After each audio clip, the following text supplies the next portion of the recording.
నిండు పున్నమి లాంటి రాష్ట్రాన్ని అమావాస్య చీకట్లు కమ్ముకున్నాయి. ఆడపిల్లలు అర్ధరాత్రి స్వేచ్ఛగా బయటకు తిరిగే ఈ దేశంలో ఒక్క ఆంధ్రప్రదేశ్ మాత్రం ఎటుపోతోంది. రామరాజ్యాన్ని రావణ కాష్టంగా మార్చినటువంటి ఈ కూటమి పాలనలో మతి స్థిమితం లేని అభాగ్యురాలపై అత్యాచారం, లేడీస్ హాస్టల్లో రహస్య కెమెరాలు, పసిపిల్లలు చనిపోతున్నా పట్టించుకొని వైనం, ఓట్ల కోసం గ్యారంటీలతో ప్రజల్ని బురుడి కొట్టించి అధికారంలోకి వచ్చిన ఈ కూటమి పాలనలో పసిబిడ్డలు సైతం జంకుతున్నారు.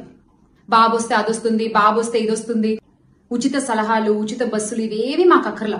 మాకు మా ఆడపిల్లల మాన ప్రాణాలే ముఖ్యం. మీ సొంత జిల్లాలో ఇంత జరిగితే, ఇంత ఘోరం జరిగితే, ఒక్క 7 ఏళ్ల పాప చచ్చిపోతే మీకేం అనిపించట్లేదా బాబు గారు? ఆ పాపకు అనిపించట్లేదు అని కంప్లైంట్ ఇచ్చిన అప్పుడే అధికారులు రంగంలోకి దిగి సరిగ్గా పట్టించుకుని ఉంటే ఈ రోజు ఆ పాప చనిపోయేది కాదు, ఆ తల్లి బిడ్డ వేరయ్యేవారు కాదు, ఆ తల్లి కింద కడుపుకొత్త మిగిలేది కాదు. ఆడపిల్లలకి రక్షణ లేకపోవడం అనేది సిగ్గుచేటు.